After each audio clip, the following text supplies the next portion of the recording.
O poder do agora. Capítulo 2. Consciência.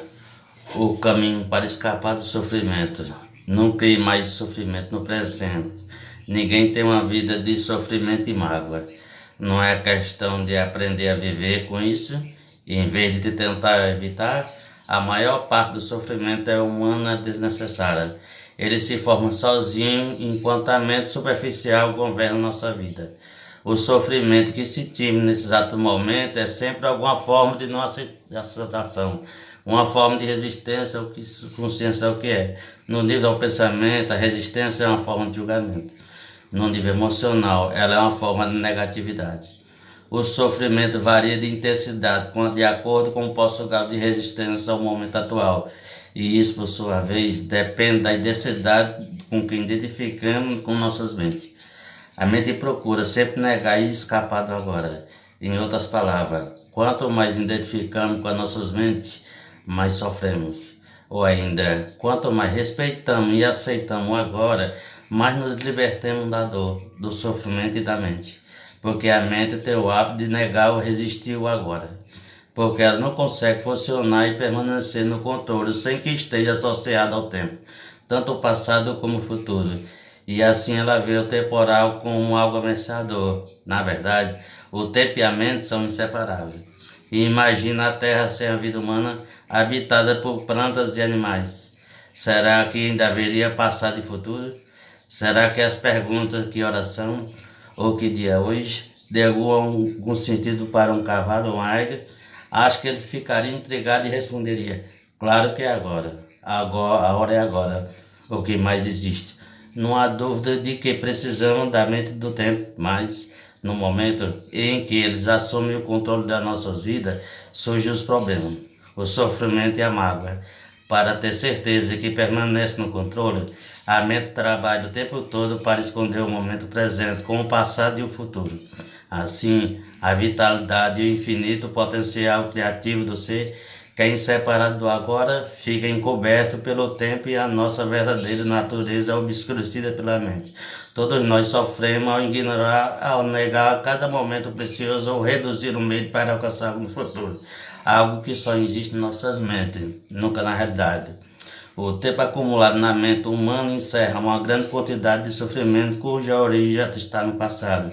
Se não quer gerar mais sofrimento para você e para os outros, não crie mais tempo, ou pelo menos mais não do que o necessário para lidar com aspectos práticos da sua vida. Como deixar de criar tempo? Tendo uma profunda consciência que o momento presente é tudo que você tem. Faça do agora o foco principal da sua vida.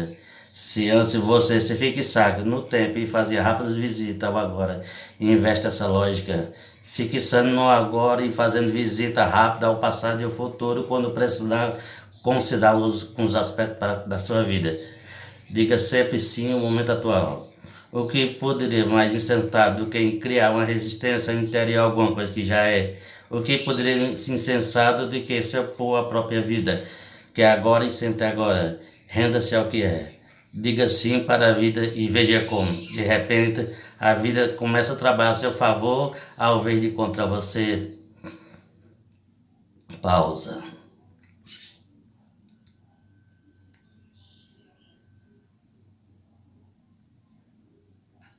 Às vezes, o momento atual é inaceitável, desagradável, terrível. As coisas são como são. Observe como a mente julga continuamente o comportamento, atribuindo número das coisas. Entenda como esse processo cria sofrimento e a felicidade. Ao observar o mecanismo da mente, escapamos dos padrões de resistência e podemos então permitir que o momento atual exista. Isso dará a você uma prova do estado de liberdade interior, o estado da verdadeira paz interior. Veja então o que acontece, parta para a ação. Caso necessário ou possível, aceite, depois haja. O que quer que o momento atual contenha. Aceita como uma escolha sua, trabalhe sempre com ele, não contra. Torne um amigo aliado, não inimigo. Isso transformará toda a sua vida como por milagres. Pausa.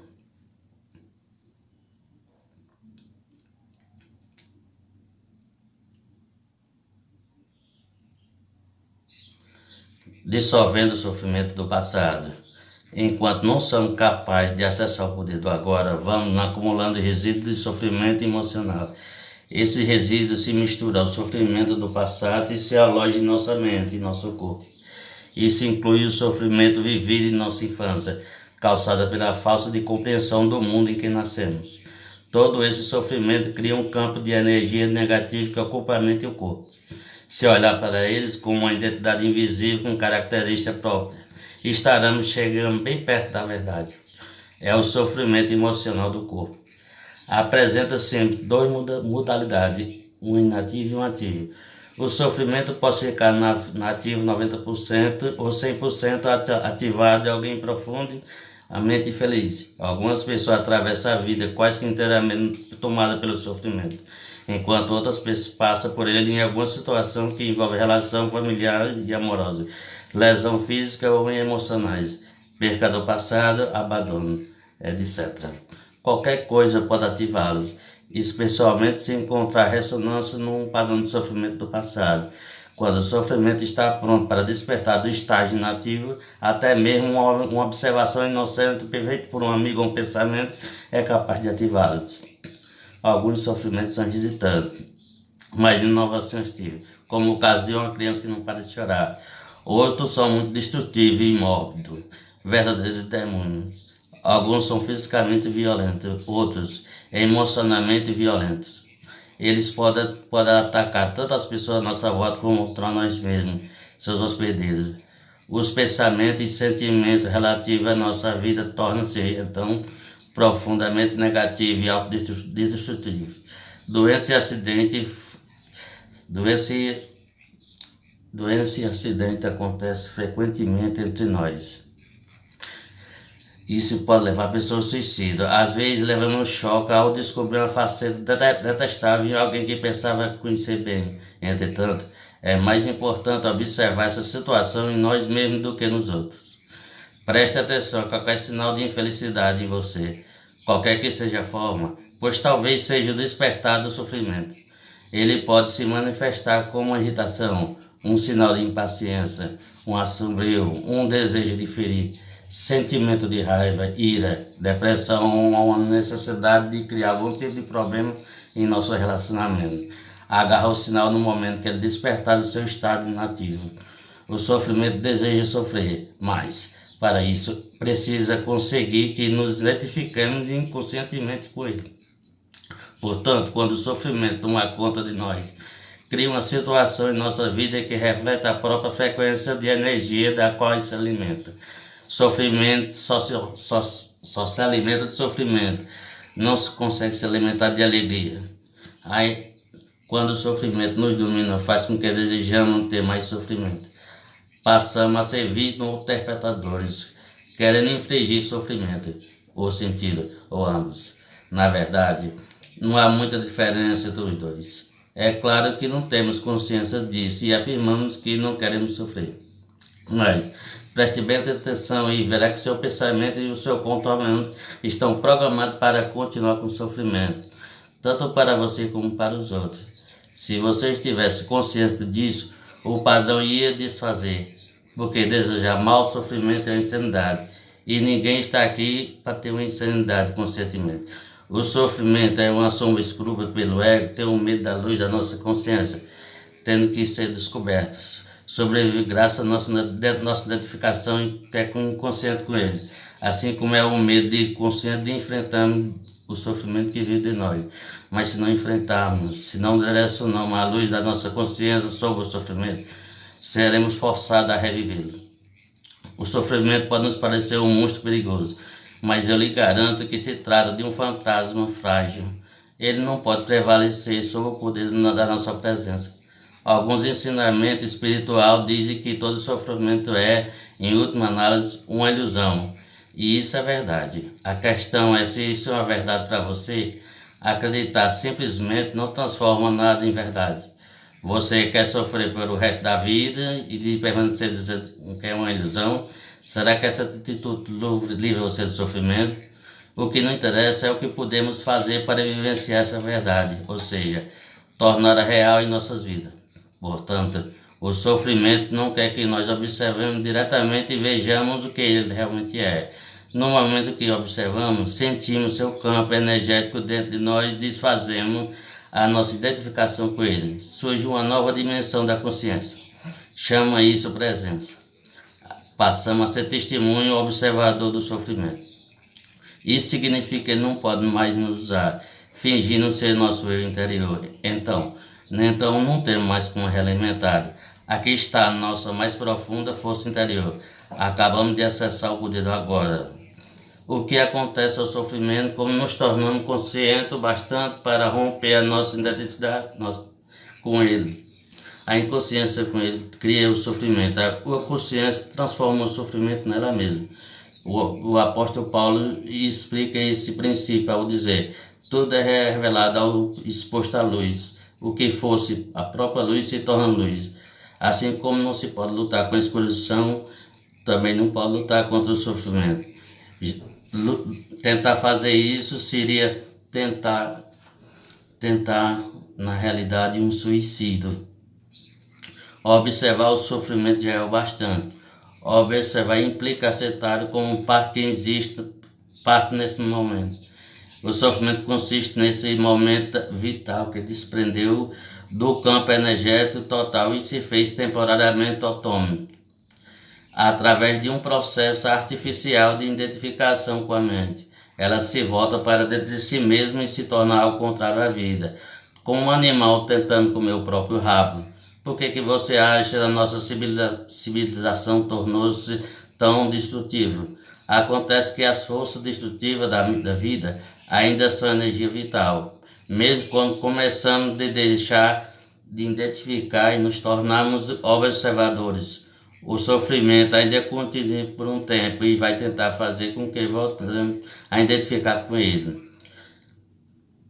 Embora não estejamos mais recebendo a energia original da nossa identificação, o sofrimento ainda tem sua força, como uma roda gigante com que continua a girar mesmo quando deixa de receber o impulso.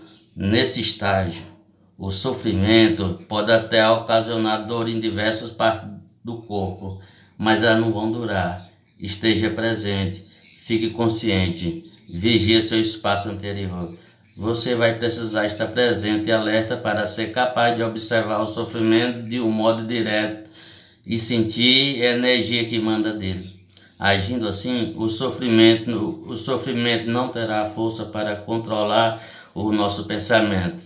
No momento que o nosso pensamento se alinha com o campo energético do sofrimento, você está se identificando com ele e de novo, alimentando com seus pensamentos. Por exemplo, se a raiva é a vibração de energia que predomina no sofrimento e você alimenta esse sentido, insistindo em pensar no que alguém fez para prejudicar ou no que você vai fazer em relação a essa pessoa, é porque você já não está mais no consciente e o sofrimento se tornou você.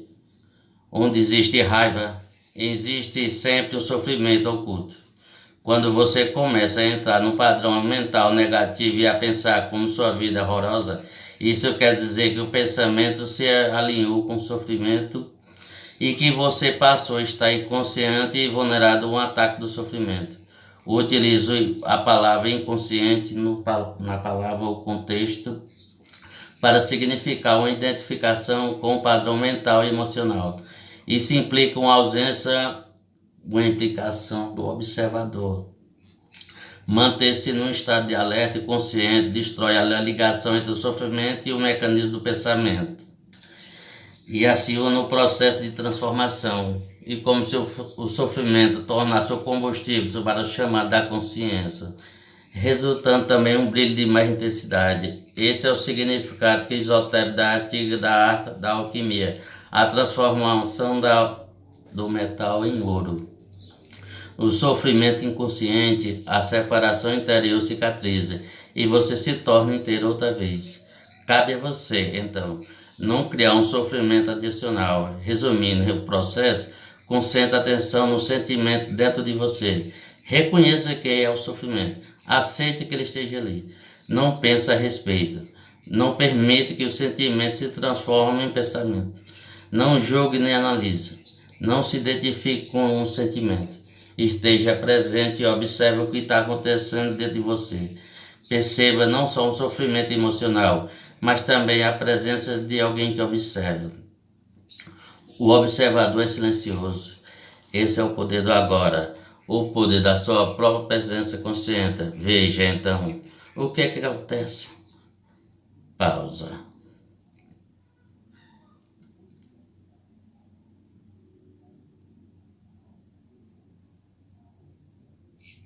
Em inúmeras mulheres, o sofrimento manifesta-se, em particular, no período anterior do fluxo menstrual. Mais adiante comentarei a razão pela qual isso acontece. No momento, o importante é que você seja capaz, alerta e presente. Quando o sofrimento aparecer e observar o sentimento, talvez se deixasse dominar por ele. Essas atitudes proporcionam uma oportunidade para a mais poderosa prática espiritual e tornam possível uma rápida transformação de todo o passado.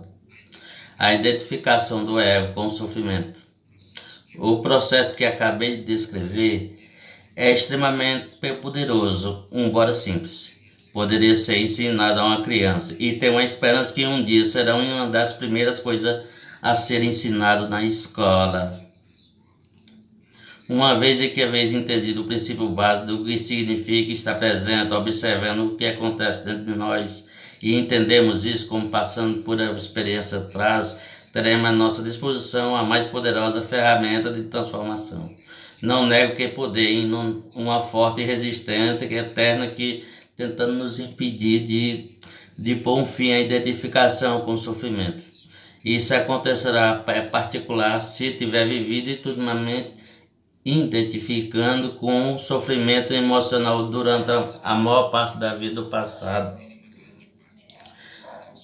E todo o nosso sentido do nosso interior. Isso significa que construímos um eu interior infeliz por conta do nosso sofrimento e acreditamos que somos essa ficção fabricada pela mente.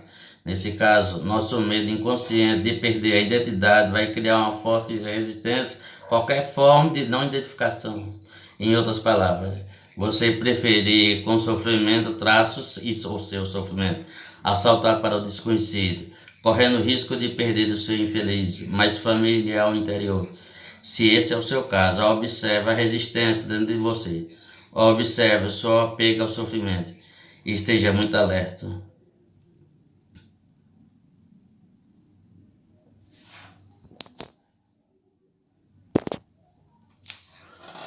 Observe como é estranho ter prazer em ser feliz. Com a compulsão de falar a esse respeito, a resistência deixará de existir se você torná-la consciente. Poderá então dar atenção ao sofrimento, estar presente como testemunho e iniciar a transformação. Só você pode fazer isso. Ninguém pode fazer por você. Mas, caso tenha bastante sorte, tenha sorte para encontrar uma pessoa que tenha esse pensamento e possa se encontrar com ela, essa sorte será muito grande. Ela fica no estado de presente, isso pode ser de grande utilidade, acelerando o processo. Se isso acontecer, a sua própria luz logo brilhará mais forte. Quando colocamos um pedaço de lenha que tenha começado a queimar há pouco tempo, perto de outro que está queimando vigoradamente há muito tempo, depois separamos os dois novamente, o primeiro tronco passará a queimar com a intensidade muito maior. Afinal de contas, é o mesmo fogo. Ser um fogo dessa natureza é uma das funções de um mestre espiritual. Alguns terapeutas estão altos para preencher essa função, desde que tenha alcançado um ponto além de consciência e seja capaz de criar e sustentar estados de presença intensa enquanto estiver trabalhando com você. A origem do medo. Você mencionou medo como uma parte do nosso sofrimento emocional latente, porque há tanto na vida das pessoas. Uma certa dose de medo não é saudável. Se eu não tivesse medo do fogo, não poderia botar a minha mão dentro dela e me queimar. A razão pela qual não colocamos a mão no fogo não é o medo, e sim a certeza que vamos nos queimar. Não é preciso ter medo para evitar um perigo desnecessário. Basta um mínimo de inteligência e um bom senso. Nessas questões práticas, É muito útil aplicar as lições do passado.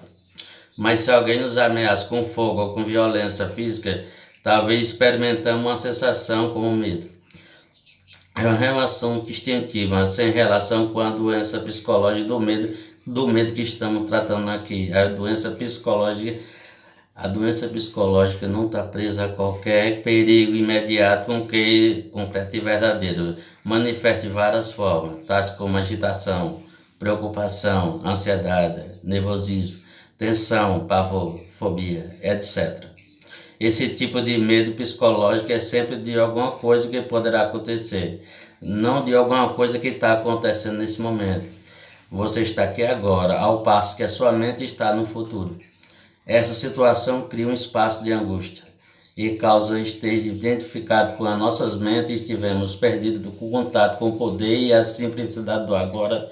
Essa angústia será nossa companhia constante. Podemos sempre nos dar com a situação no momento em que ela se apresenta, mas não podemos com algo que é apenas uma projeção mental. Não podemos lidar com o futuro. Além do mais, enquanto estiver identificado com a mente, o ego rege as nossas vidas. Como mencionei anteriormente, todo toma conta da natureza ilusória e da natureza de defesa. O ego é muito vulnerável, inseguro e vem em constante ameaça. Esse é o caso aqui. Mesmo que o ego seja muito confiante em sua forma externa, agora, lembre-se que a emoção é a reação, o corpo e a mente, que mensagem o corpo está recebendo agora do ego. O foco alto interior construído pela mente, perigo, estou sob ameaça. E qual é a emoção gerada por essa mensagem permanente? Medo. Medo é claro. O medo parece ter várias causas. Tememos perder, falhar, nos machucar. Mas em inúmeras análises, todos os medos se resumem a um só. O medo que o ego tem da morte e da destruição. Para o ego, a morte está bem ali na esquina, no estado de identificação com a mente. O medo da morte é feito a cada aspecto de nossa vida. Por exemplo, mesma coisa aparentemente trivial ou normal, como a necessidade de estar certo em um argumento e demonstrar a outra pessoa que ela está errada, defendendo a posição mental com a qual nos identificamos. Acontece por causa do medo da morte. Se estivermos identificados com a atitude mental, descobrimos que estamos errados. Nosso sentido de anterior, baseado na mente, corre o sério risco de destruição. Portanto, assim como o ego, você não pode errar. Errar é morrer. Muitas guerras foram disputadas disso e inúmeras pessoas, relacionamentos foram destruídos. Uma vez não estejamos mais não esteja identificado com a mente.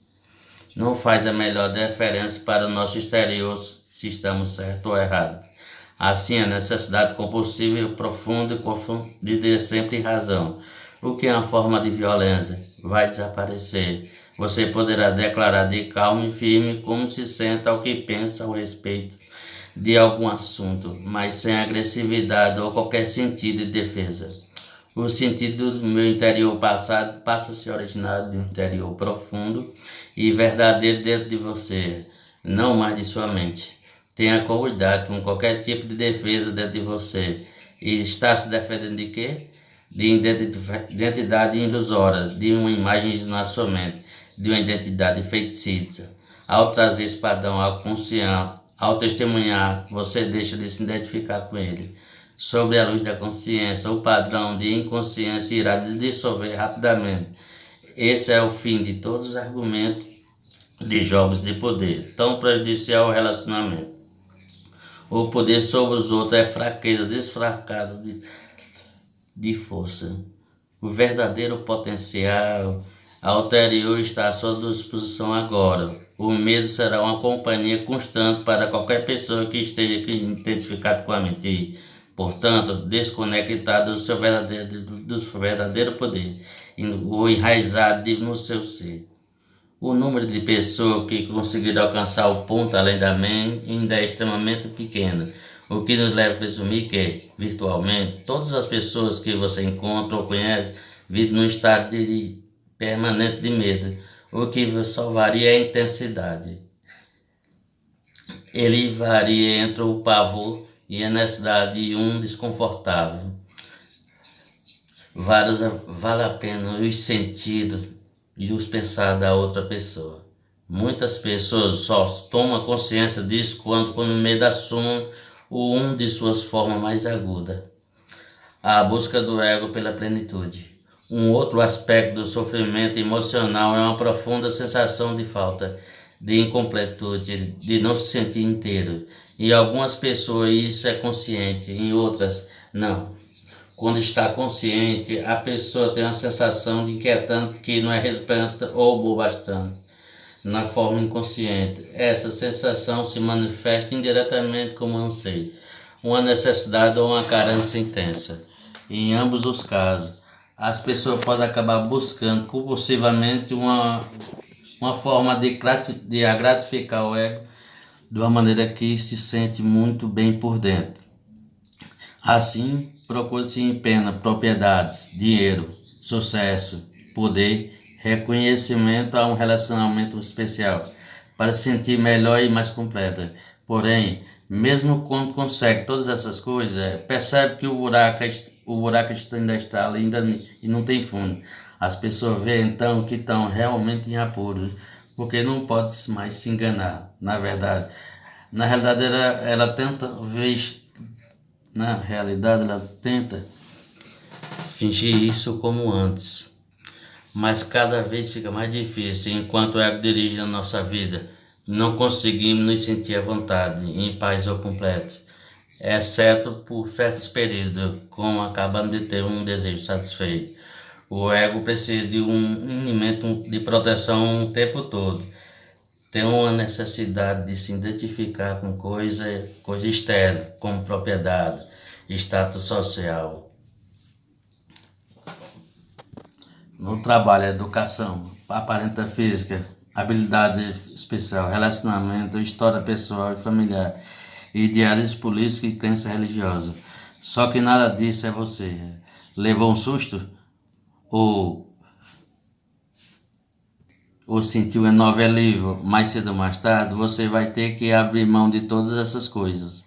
Pode ser difícil de acreditar. E eu não estou aqui pedindo para você que acredite que a sua identidade não está em nenhuma dessas coisas. Você vai conhecer por si mesmo a verdade. Lá no fim, quando sentir a morte se aproximar. Morte significa um despojar de tudo que não é você. O segredo da vida morreu antes que você morra e descobrir que não existe morte.